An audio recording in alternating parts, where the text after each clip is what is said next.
Okay, I think it's the time. Hello, everyone. Welcome to the Ph.D. forum. Today we have 6 speakers here, and we will, for each speaker, we will have a 5-minute presentation followed by a 5-minute Q&A session. So now let's start the first one. The speaker is Shiva Dave. Let me give a brief introduction. Shiva Dave is a final year PhD candidate in the School of Computing and AI at Arizona State University. Shill's research techniques and infrastructures enable the efficient processing of critical applications like machine learning and hardware accelerators in an agile and sustainable manner. His research is regularly published in and referred by the top ACMR conference and journals in design automation, embedded system, and computer architecture. Shail's research has also been invited and featured in premier international forums like Research Summits, annual days of NSF Inter-CAPA Research Center, Future Chips Forum, DAG Road 4NN, and IBM IEEE AI Compute Symposium. So let's welcome Shiva Dave, give the first talk. Thank you for the kind introduction.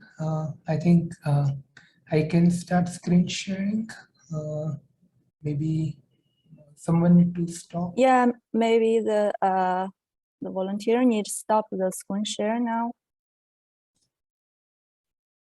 Okay. So I have made him a co-host, so it should automatically work. Oh, okay. Okay, thank you. Thank you. It works. My screen is visible, right? Yes, okay. Please go ahead. Thank you. So hi, everyone. I'm Shail from ASU, and I'm presenting on a methodology for designing efficient hardware accelerators in agile, explainable, and reusable manner. So efficient processing of machine learning and designing efficient domain-specific accelerators is important for a variety of embedded applications and CPS applications. And common approach for accelerator design is teams of the experts coming up with architecture template, like for example, this Google HTTP template. And then the whole system stack, like the tools for power and performance cost models, simulators, and compilers, they are built manually by experts around this one architecture template. For example, experts have defined custom data flows for some functionality that fits how the loops of the application need to be processed on an accelerator architecture in space and time. Like, for example, this 2D convolution operator, this weight stationary method has this loops P and Q as innermost, and that would reuse weights of the machine learning models. And usually this approach works for some functionality and shapes of tensors, but then for some other layers or some other machine learning models, some other data flow or execution method could be more effective. And likewise, this performance models for accelerator are also manually defined for every architecture template. So, and then the design space, when we want to optimize the accelerator designs, is nothing but hyperparameters of this template architecture, like number of computational elements and buffer sizes. And existing frameworks, they optimize accelerator designs for this template with design space exploration techniques like reinforcement learning or simulated annealing and so forth. And this approach leads to all these challenges, and specification of architecture and how application functionality should run on it is manual. So for different application functionality and tensor shapes, obtained execution is manual and may not be very efficient. And design space exploration, they are also non-explainable, as in they don't inform why some configuration lead to some cost and how we can improve the design further. And these techniques for design exploration, they can also take days to find efficient solutions. So this is the proposed design methodology to address these challenges. And the first step is to make hardware and software design space more comprehensive so we can define and get more efficient solutions. For example, if we want to process the nested loops on the edge accelerator, our approach constructs a comprehensive mapping formulation, and it covers all the ways in which these loops, like deep neural networks, they can be tied and ordered and efficiently processed in accelerator resources in space and time. And they account for execution characteristics like hiding the communication latency, lowering memory accesses, and achieve higher efficiency than expert-defined strategies.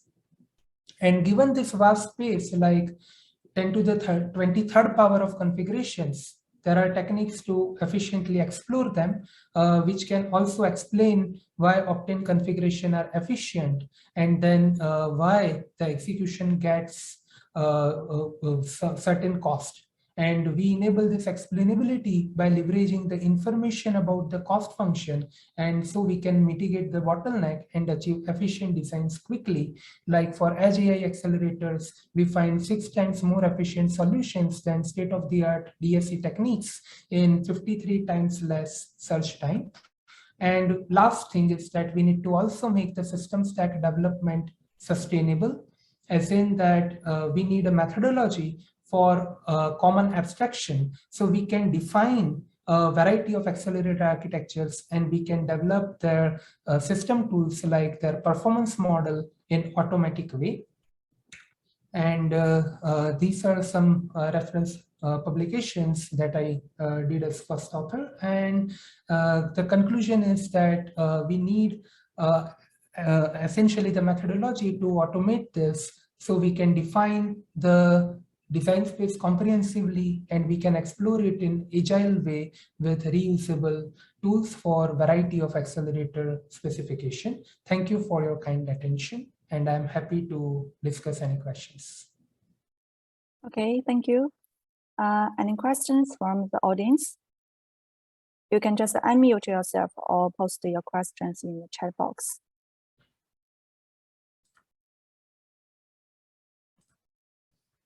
Okay, maybe I have a quick question. So you have some wonderful works for the accelerator design.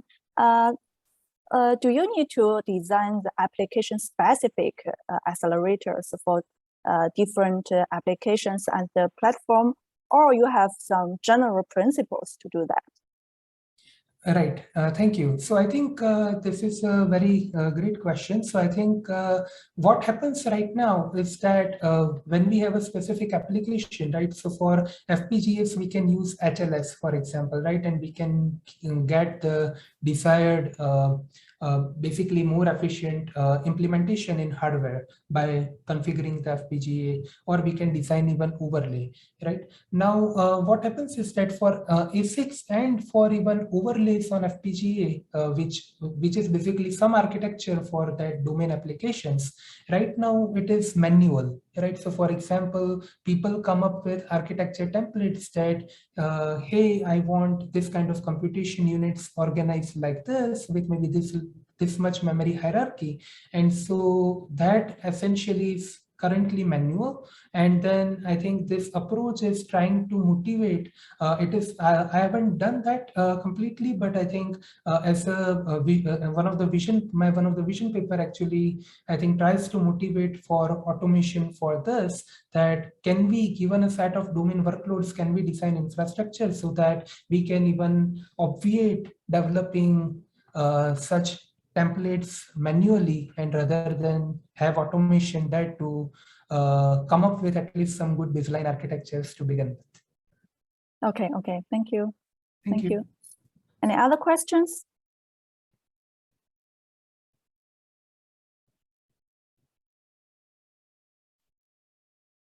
Okay, if not, I will thank the speaker, and so we can move to the next one. Thank you. Thank you. So our next speaker is Fernando Oliveira. Let me give a brief introduction. Fernando Luis Oliveira is an associate professor of computer science at the Federal Institute of Pelotas, Brazil. And he is a PhD student in computer science at the Federal University of Pelotas, Brazil. His research interests include embedded systems, embedded software, and the Internet of Things. So welcome, please. Thank you. Hello, everyone, and welcome to my section. My name is Fernando, and I am Ph.D. student in computer science at Federal University of Pelotas, Brazil. Today, I'm going to be talking about the use of interpreted language to code resource-constrained device, in particular presenting our research entitled Towards Event-Driven Context, JavaScript and Energy-Efficient Language for the IoT. This as the outline of our presentation. Start with the problem and the motivation, followed by the research methodology, results, and finally conclusion aspects. Commonly, embedded software development use compiled programming language like C and C++.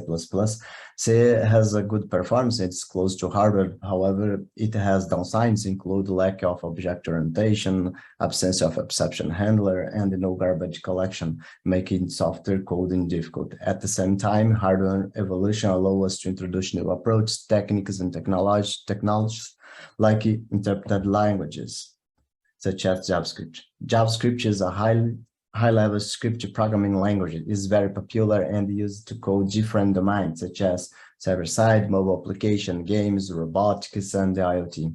JavaScript enable event-driven architecture that's strongly connected to IoT context. But JavaScript is an interpreted language, and on one hand, it can improve the design time metrics like reliability, maintainability, and code reuse. On the other hand, JS can penalize application performance, especially on resource constraint. This research relates the JavaScript language and the Internet of Things context in order to use it as a programming language to code the resource constrained device. We defined the hypothesis that the alternative design concerning with the mainstream of the target environment, events for IoT, if integrated with a fitting programming language, can be more energy efficient. About the methodology, we start to understand the relationship between JavaScript and IoT. We perform a systematic mapping review of the literature. As a result, we could identify the challenges and opportunities of research. Next, we perform experiments to improve JavaScript performance. Then we measure code smells and the newest JS APIs features to analyze the language and apply software quality metrics. And finally, we develop some applications to investigate our theories and proof of concept. As a result, JS Guide is a framework to perform static code analysis to find the code smells and produce reports that can be used as a guidelines to improve embedded software development. These figures show the flowchart to produce guidelines based on code smells and the newest JavaScript API.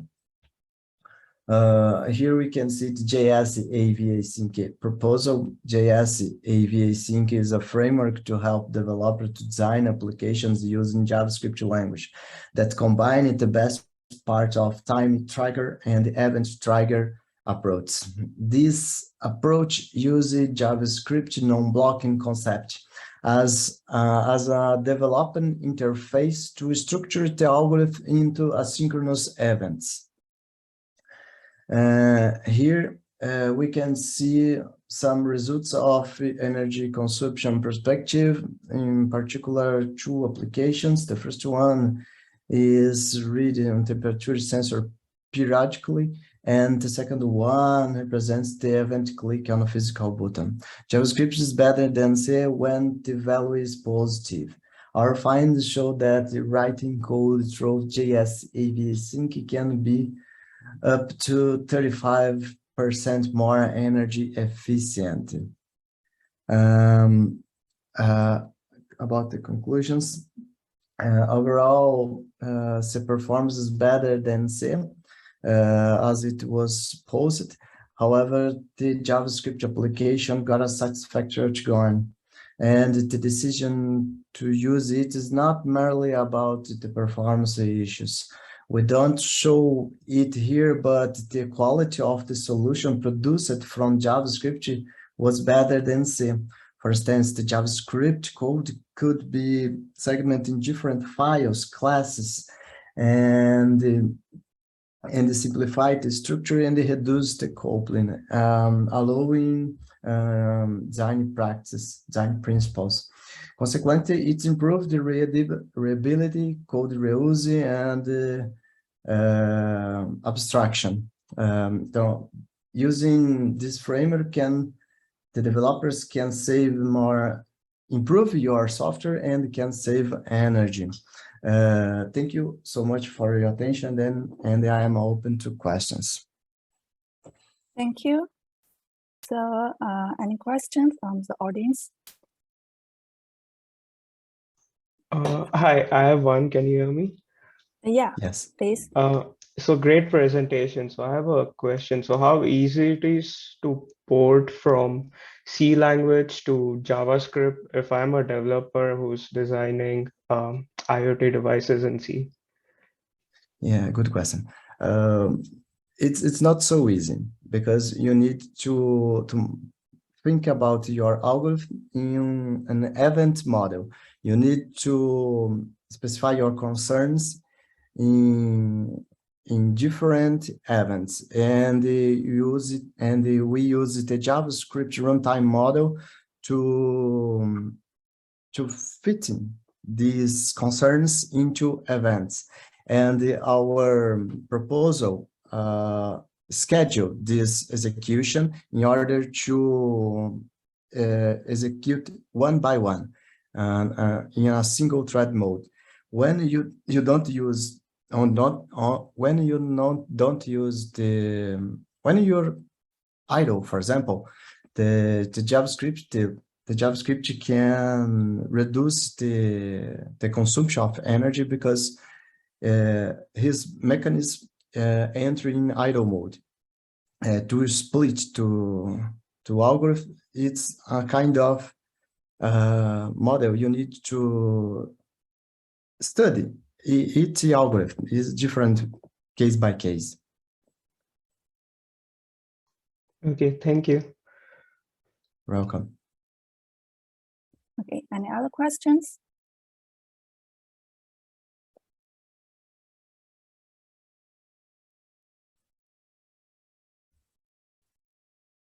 Okay, maybe I ask a quick question. So you mentioned that JavaScript has many advantages. Can you comment on the challenges of using JavaScript on the IoT devices? Could you specify?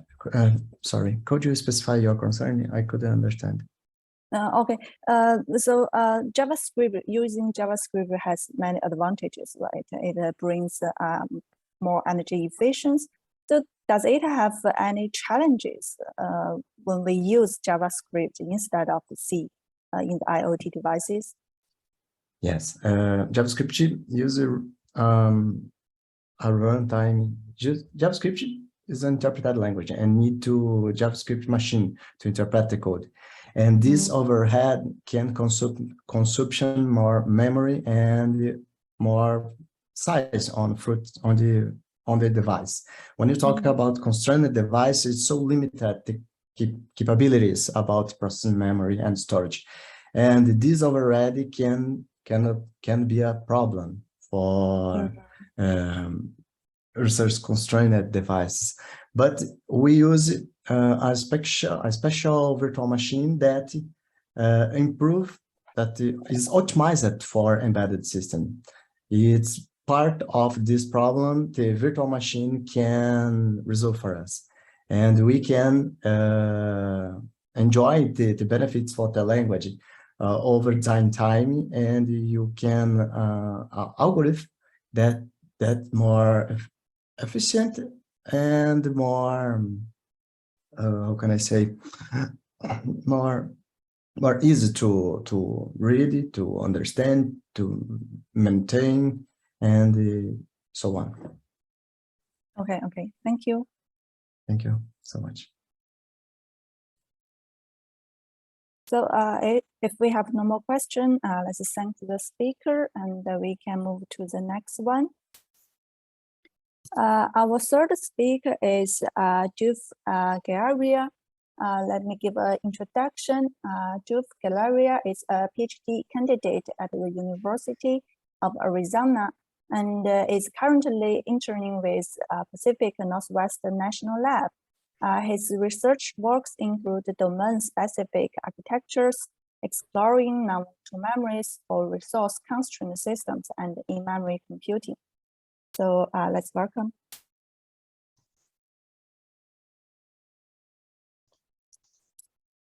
Yeah, can you see my screen? Okay, so hi everyone, Yes. I'm Dhruv, and today I'll be talking about my research, STT-RAM-based in-memory computing across the memory hierarchy. So processing in memory is a novel computing paradigm where computations are done inside the memory to reduce the data transfer overheads. But one of the weaknesses of processing in memory is processor-dependent workloads where workloads that are being executing on CPU as well as on the processing in memory computing engine. So one of the optimization for those kind of application is processing in cache where computations are done inside caches. But most of the research is done on SRAMs, and SRAMs have a higher energy and area overhead, and there's also a possibility for data corruption. So STT-RAM is excellent alternative for SRAM, which STT-RAMs have higher density, lower leakage. They also have a higher write current than read current, which prevents data corruption in cache computing. However, STT-RAMs have costly write operations. So one of the solution is to relax the retention time of STT-RAM, and relaxing the retention time reduces the write overheads of an STT-RAM. So contributions of this research, we study STT-RAM for L1 and L2 cache in cache computing. We analyze SRAM versus STT-RAM for in-cache computing. Then we compare non-volatile STT-RAM-based processing in memory versus relaxed retention STT-RAM-based processing in cache. And we also propose operation chaining that allows us to that enables CPU as well as PIC and PIM concurrent execution.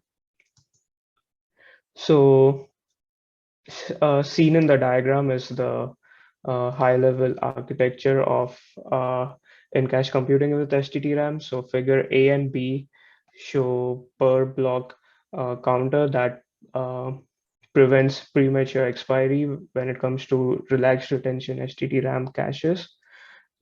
Figure C shows the sub-array structure, which has sense amplifier followed by the compute logic, and figure D shows our compute logic, which consists of logical operation as well as an add instruction. Moving on to operation chaining. So as seen in the figure on the left, we see traditional processing in memory computing hierarchy. So let's say if your processing in memory don't have multiplication, and if your workload has a multiplication operation, so multiplications are sent to CPU, and right after all the multiplications are done, after that the addition operation starts in memory computing. But with operation chaining, it's possible to do some sets of computation, send it back to cache or memory, and start doing the addition operation while you are doing the second set of multiplication operation. So this is the idea is similar to vector chaining, and the results show that it results in significant latency and energy benefits for L1, L2, as well as memory-based computing. So this was our experimental setup. So the first table shows our read energy leakage power numbers for SRAM, STT-RAM for different retention times. And the second table shows our workload, where we use three kind of workload. The first one was CPU dependent. The second one was CPU independent with high data reuse. And the third one was CPU independent with low data reuse. moving on to the results. So we first compared SRAM and STT-RAM. And for this experiment, we also consider SRAM low voltage. So this is a real, this kind of a real life scenario where you design an SRAM for in-cache computing that prevents data corruption. But compared to an SRAM ideal, it's kind of it's a little bit slower. And if you see our results, so STT-RAM does get benefits over SRAM ideal as well as SRAM low voltage, and we also obtain significant optimization compared to CPU-based computing. And comparing our processing in cache versus memory, so different kind of workloads optimize at different levels of memory hierarchy. For example, L2 cache is best to run CPU-dependent workload, whereas for CPU-independent workloads, we found that STT-RAM-based processing in memory was the best. And if you have a high data reuse, then it makes sense to move your data to the cache, go with the data overhead for that movement, and then gain the optimizations later. So concluding the presentation, we found that STT-RAM demonstrates significant latency and energy benefits over SRAM. And we also found that for CPU-dependent workloads, STT-RAM-based processing in computing is far more efficient than processing in memory. And our future work explores heterogeneous cache designs for STT-RAM-based relaxed retention processing in computing. Thank you so much. Do you have any questions? Thanks. So any questions?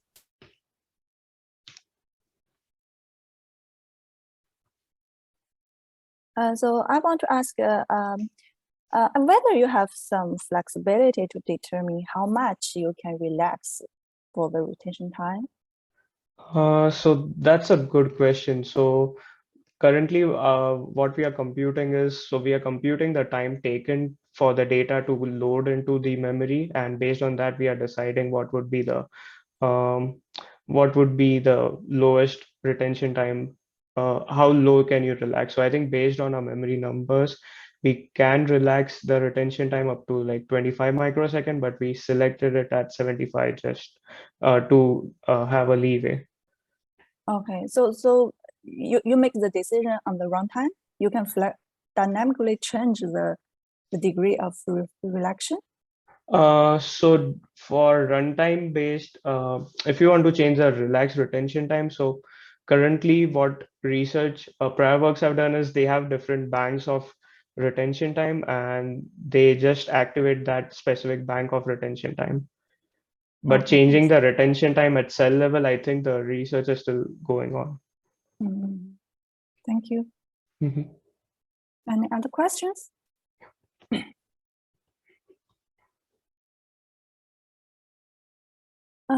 Actually, I have another question. You mentioned the relax the retention time for STT-RAM. I wonder, is there similar techniques for other non-volatile memories, such as IRAM? So I don't know much about that, but yeah, I think yeah, I think there would be some research, but I'm not sure about that. Okay, thank you. Can I ask a quick question? Yes, please. Thank you. Thanks, Dhruv, for the nice talk. I think this quick question is that is there a way for us to find, like, given some application, like whether in cache, execution would benefit, or we can benefit from STT-RAM? Like, I think you really listed, I think, the weaknesses and pros and cons of approaches, right? So could you give some perspective on that quickly? So that's an excellent question. So I think the whole, so I think it's, so if you're thinking about the design perspective, then it would depend on your compute unit, like how much latency, how much energy it would take. So on design, so I think if you are making any model, that's going to be that's going to decide. It would be a model specific thing. Like it would depend on your compute engine. It would depend on what is the data movement overheads from your memory to your caches. And I think based on those factors, the model would be built. But I think it should be possible to build something. Thank you. Okay, thank you. Any other questions? Okay, I have no more question. Thank you again. Thank you. Okay, thank you. So let's move to the next one. The next speaker is Sercan Aygun. Sercan Aygun obtained a bachelor degree from electrical electronics and computer engineering departments at Acacia Osmagnesia University 2013. He graduated with his first master degree in 2015 from Istanbul Technical University, electronics engineering, and his second master degree in 2016 from Anadolu University, computer engineering department. He is currently working as a research assistant at UD Technical University, computer engineering, and pursuing a Ph.D. degree in ITU. Between 2018 and 2019, he was a visiting researcher at the University Catholique de Louisiana, Belgium. He is recently a research scientist at the University of Louisiana at Lafayette, USA. So welcome, Sercan. Hi, do you see my screen? Yes. Okay. Hi, everyone. My name is Sercan. I am a PhD student at Istanbul Technical University and currently a research scientist at University of Louisiana at Lafayette.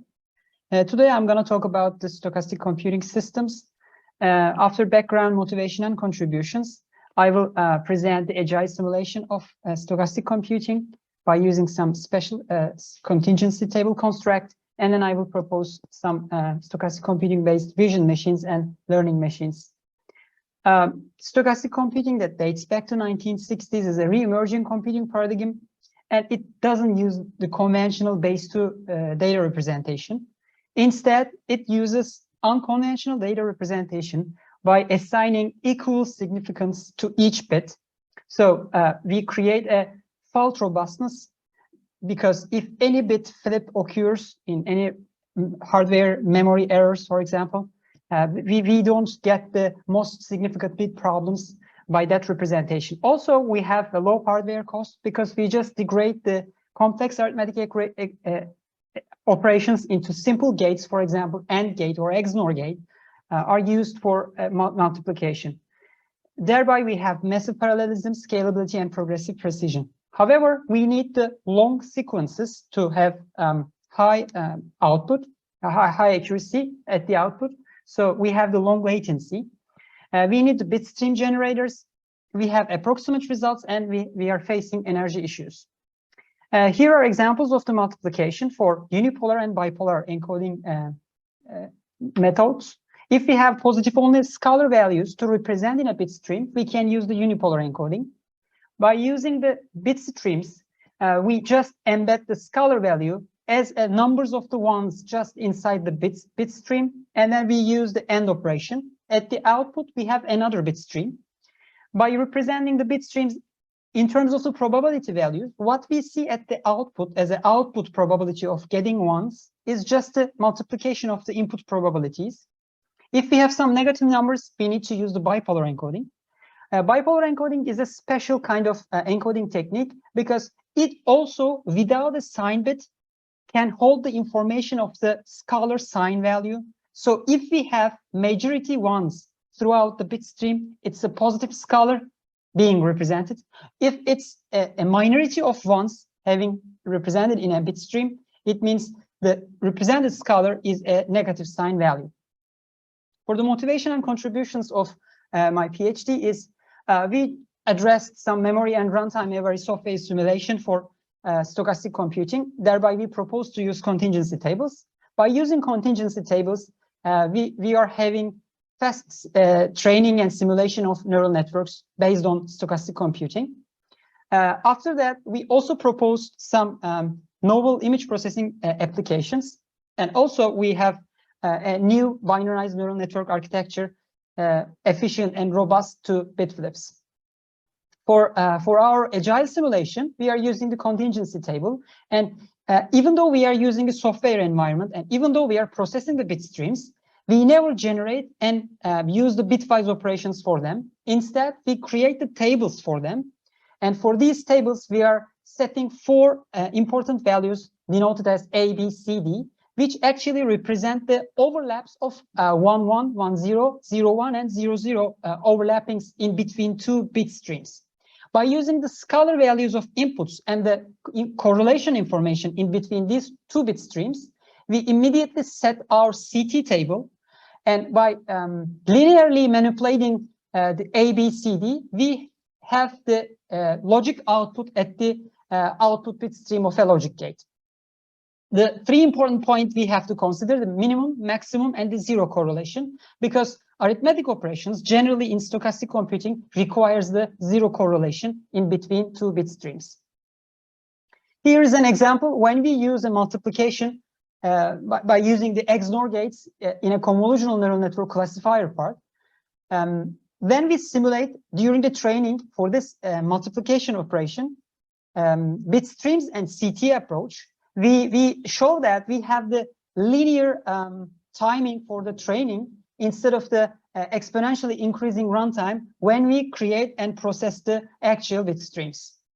The other proposal we do is based on the hardware models of random source generators, like a linear feedback shift registers, Sobol low discrepancy sequences, and the binomially distributed bit streams. We again don't generate any hardware model by using any bitwise operators in software. We just use their proposed error models by manipulating our CT scalar again, and then obtain their effects, error effects at the output. Here we have 3 examples of novel vision machines, image processing applications: template matching, image compositing, and bilinear interpolation. We propose to use simple hardware units to process these operations. For instance, for just image compositing, to combine 2 images, we just use the 2-to-1 multiplexer. And on the table with red and green color, we show that our error models perfectly matches with the PSNR values from these applications for LFSR, Sobol, and binomially distributed bit streams. The other contribution from our side is based on the binarized neural networks.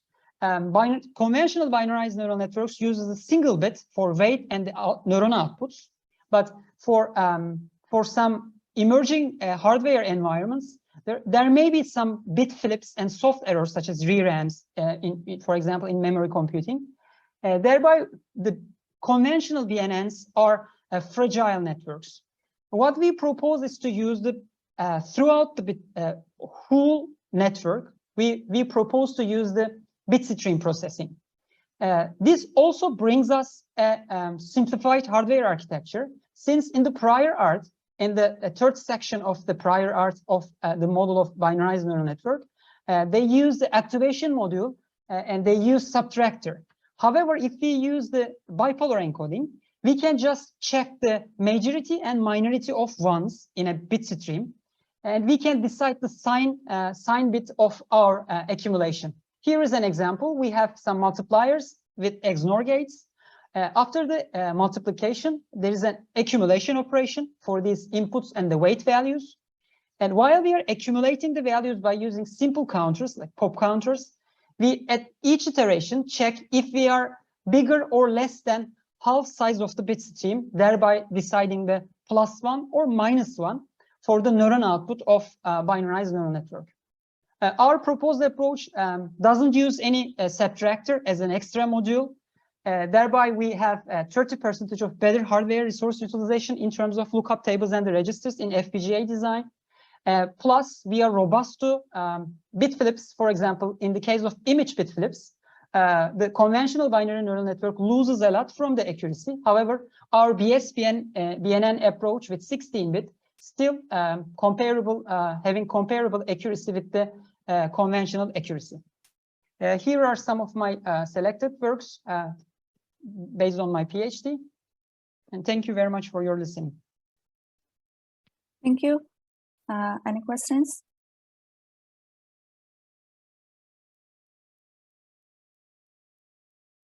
So maybe I have a quick question. I think you take the multiplication as an example, right? So can you achieve other operations use the proposed CT? Yeah, we can do the scale addition, multiplication.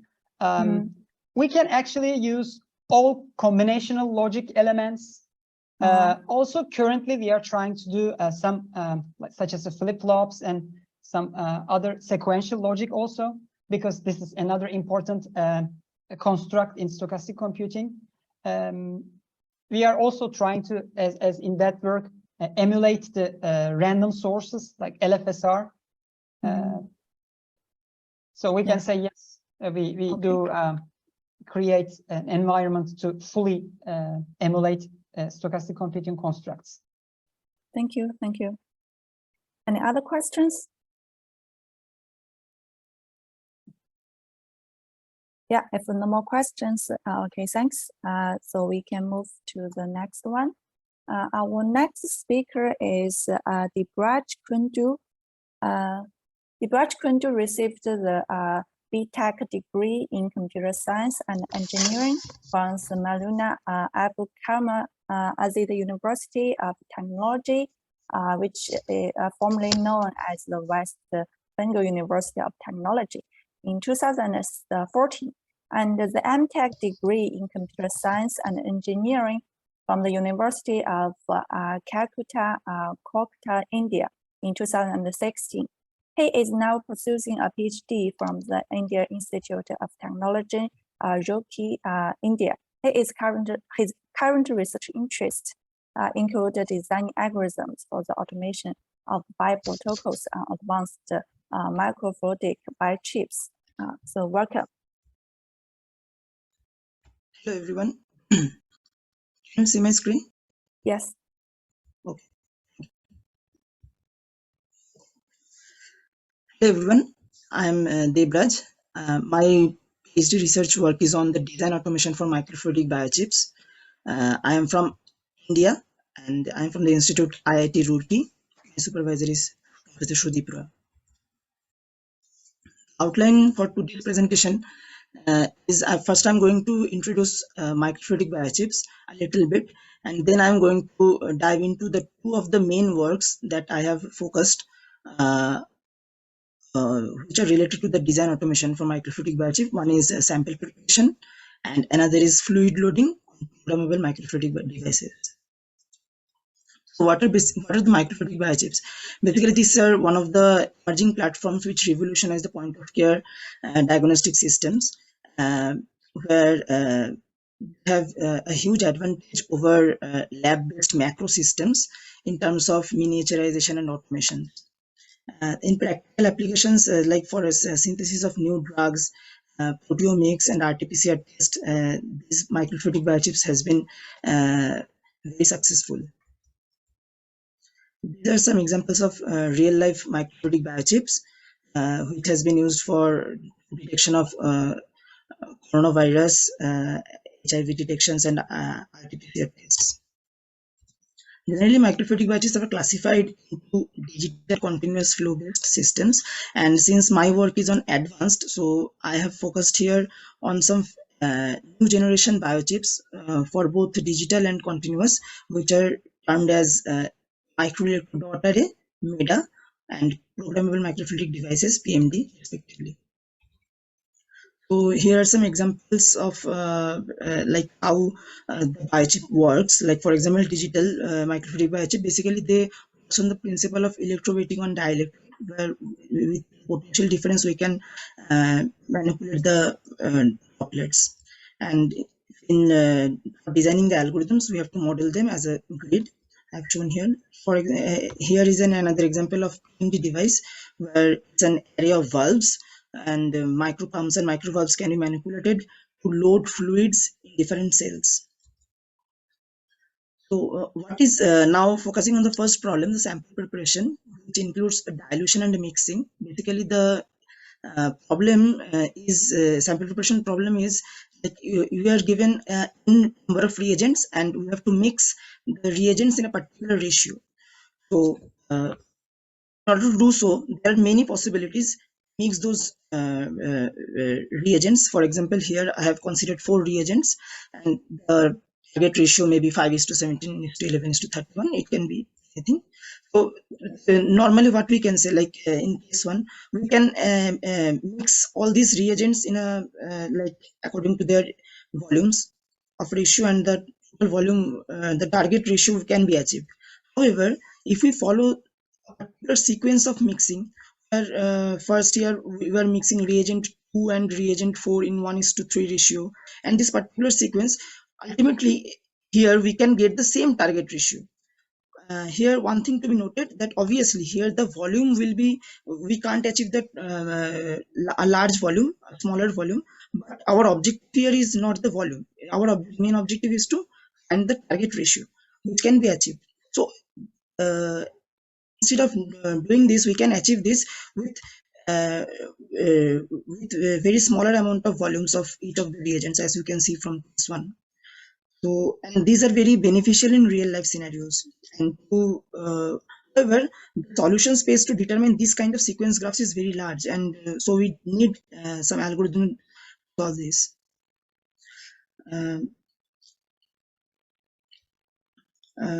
This is an example, like how a particular sequence graph has been mapped on a biochip.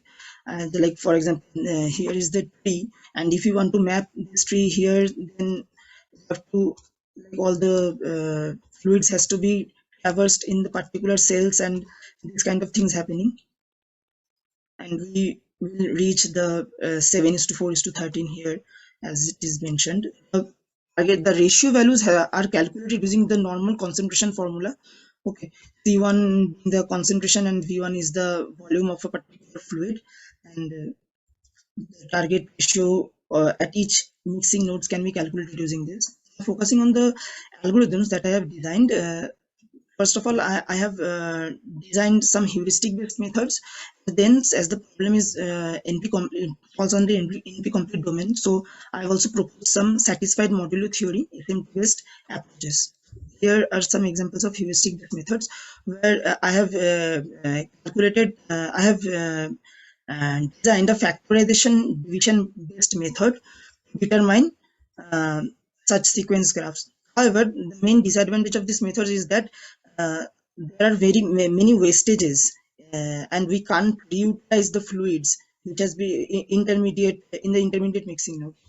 So, to achieve that, I have proposed this SMT-based method, which has been published in TED, where I have modeled the equations in such a way that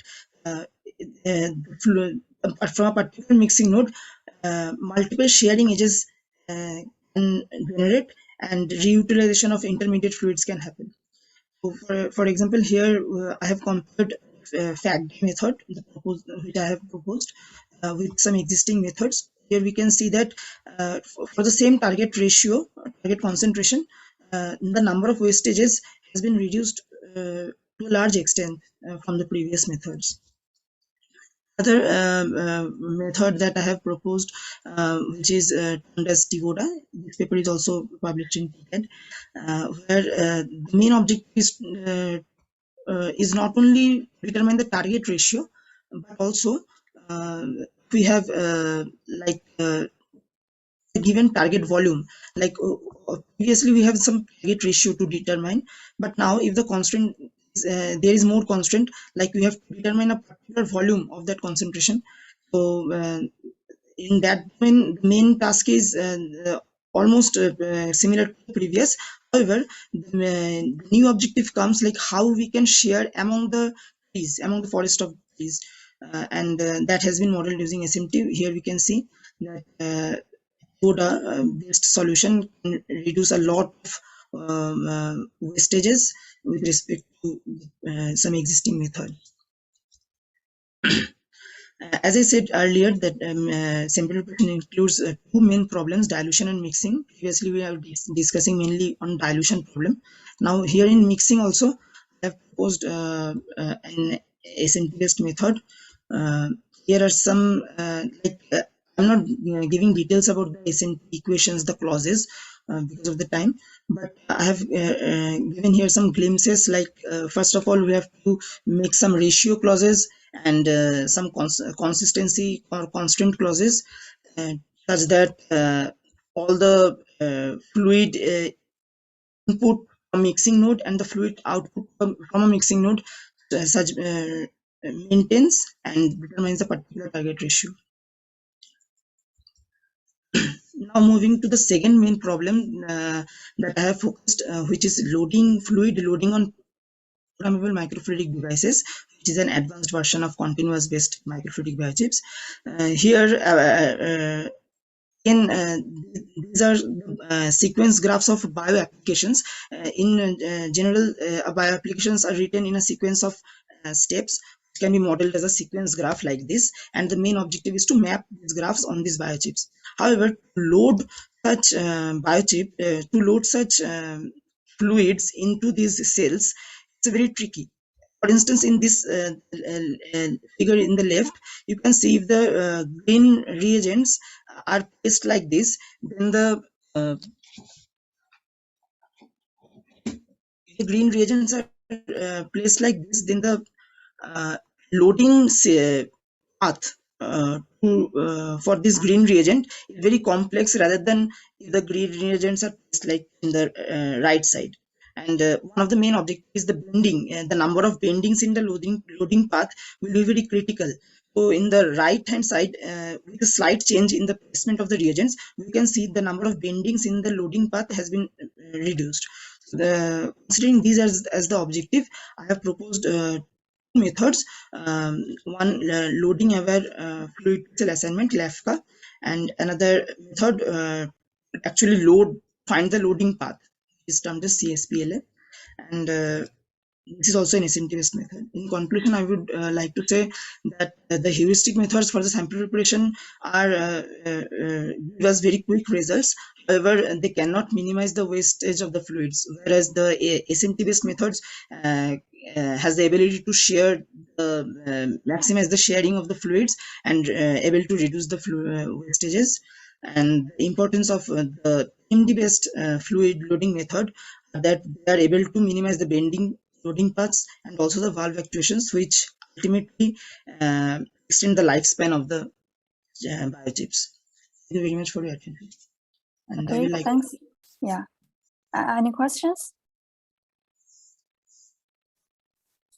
Yeah, I think due to the time issue, we can just if you have any questions, we can communicate offline, or just put the questions to the chat box and ask Debraj to answer it. Should we? We have a poster session followed by this as well, so they can discuss during the poster session. Right. Okay. Thank you. Okay. So here comes our last speaker today, Yuchao Liao. Yuchao Liao is pursuing his Ph.D. at the University of Arizona. His research expertise is high-level synthesis, design space exploration, and application-specific embedded system. And it's written in the bio that he enjoys drinking iced zero sugar soda at work to improve efficiency. So, Yuchao Liao. Yeah, welcome.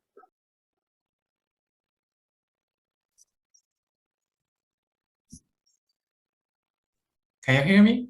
Yes. Oh, I'm going to start. Thank you for your introduction. And hello, everyone. So our paper title is a halo-synthesized approach for precisely timed energy-efficient embedded system. My name is Yuchao Liao, and my advisors are Professor BG and Roman Isaki. We are with electrical and computer engineering. So the problem is many embedded systems have precise timing requirements and resources constraints like area or energy. Halo synthesis is a popular approach to improve the design productivity, reduce the time and cost. However, there are many disadvantages, and the most importantly, HRS has limited support for process timing specifications. So our goal is to enable explicit and process timing differentiation in HRS. So we proposed our approach, hybrid halo synthesis, HHS, and HRS is consists of state-based halo synthesis and performance-driving halo synthesis with time-constrained distance space exploration. So the HHS methodology uses a synthesizable periodic state machine model implemented in C++ to specify the behavior of individual system components. So we have augmented the PSM model approach to support explicit and process timing information, explicit event-based specification of data communication, and synchronization between PSMs. The PSM also supports the specification of both single-cycle computation and multi-cycle computations. So the state-based HRS explores the process timing information captured within the PSM models to create synthesizable HDL-based implementation. SPHRS extracts the components in the PSM. During the synthesis, the PSM description of the state, transaction between state, and single-cycle computations can be directly used to generate a finite state machine with placeholder for MCC. The performance-driving halo synthesis uses existing HRS tools to synthesize and generate multiple alternative hardware implementations for each MCC defined within a PSM. So we consider two different HRS tools for PHRS. The first one is a microchip leg-up HRS tool. It's a state-of-the-art tool, and also a custom built latency constraint force directive scheduling based HRS tool. We call it LCFDS. So finally, we perform a time-constrained distance space exploration to explore all possible combinations for PSM hardware implementation, and the selected hardware implementation for each required MCC. So the time-constrained distance space exploration uses the explicit timing constraints and captured in the PSM model to scale the operation frequency for the MCCs in each PSM. So the goal of frequency scaling is to determine the operating frequency for the MCCs such that the PSM's process timing behavior is achieved while minimizing the energy consumption. So we have 3 case studies. So 2 of them are real-world systems. The first one is a wearable point monitor device that we call WPM. The second one is an ECG-based biometric authentication system. So we also use an abstract synthetic system to explore larger distance space. So here is an example for system-level PSM for WPM device. As you can see, they have 3 sensor PSMs. And this is an example for the maternal heart rate PSM. So for the experimental result, because we have limited time, so I only show the WPM device results. When we have the synthetic FSM for each PSM and generate multiple hardware alternative for each MCC, we manually explore the distance space to evaluate the area and energy trade-offs. So while there are multiple optimal configurations, we show the minimum energy configurations for both leg-up and LCFDS. And compare it with and optimize it without using HHRS. So when we use HHRS with leg-up, we have a 95% energy reduction. When we use HHRS with LCFDS, we have an energy reduction by 93.5%. And if we compare when we use HHRS with LCFDS compared with leg-up, we have 48.2% lower energy consumption. And so for conclusion, so we introduced a hybrid HRS methodology combined with state-based HRS and performance-driven HRS to synthesize and optimize the application-specific impact system. And we also have a custom LCFDS HRS tool, which enables explicit and process timing information compared with the state-of-the-art leg-up. And we demonstrate the energy reduction for all 3 case studies. We have compared with traditional HRS, we have an average of 92.9% energy reduction by using both LCFDS and leg-up tools. And thank you so much for your attention, and please ask any question if you have. Thanks. Any questions?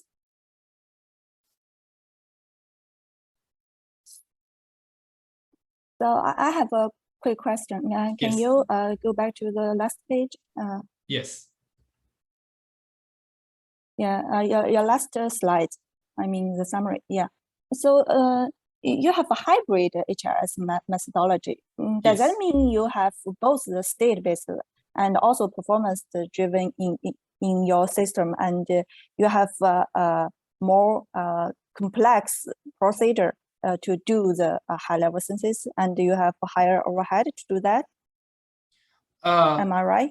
The overhead actually, because we have time constraint at the beginning, so our overhead we